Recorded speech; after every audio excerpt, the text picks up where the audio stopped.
I first met Nasreen in London, actually, a couple of years ago, and heard her story. I was just so struck by her courage, her strength, her dignity, but also her resilience and how she is just an inspiration and also an artist. My name is Hannah Rose Thomas. I'm from the United Kingdom, and I am a portrait painter. It was actually the Grace Farms Foundation that suggested the idea of painting her portrait. So I had the chance to see Nasreen within Grace Farms and took the portrait photo together there to paint from. I need quite a bit of pigment for the first layer of the red dress. And then this is mixed with what they call the limonite stones. It's icon painting techniques. This is very gritty. You want the grittiness for this one because it creates a swirling pattern. Part of the process is using these natural pigments that are found in the soil, in the minerals, and even plant matter. Working with natural materials, not synthetic materials, is a key part of the process. So I use things like egg and wine or spiked lavender as preservatives in order to create the egg tempera.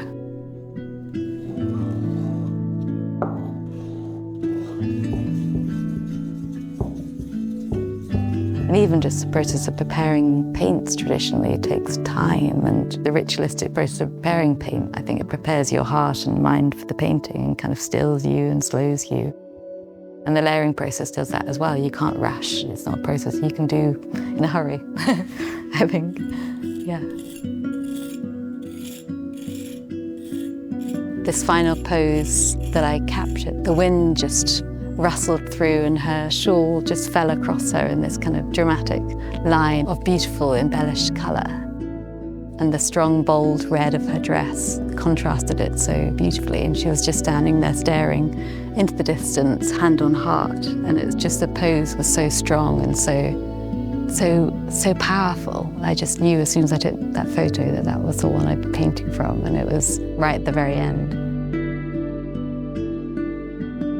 Every single painting is like a form of prayer, really, where I'm thinking about praying for the person as I'm painting. And the meditative building up of the layers is like a very stilling process too. So the person slowly is merging forth. You start with the tonal underpainting and then you start adding in glazes of colour.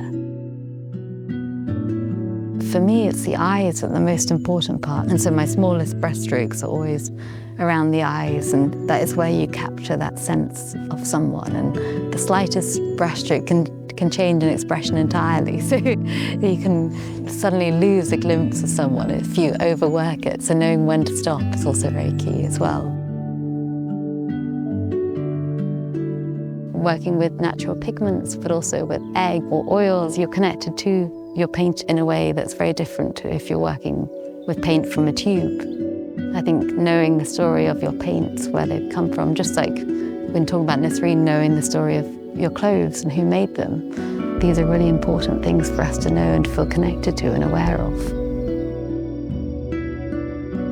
I mean, it's so hard to capture a glimpse of someone, but I hope that it will shine through with all the vibrancy of the colours around her as well. In the painting, it's a joy to be working on such a scale and to have this opportunity. It's a real privilege.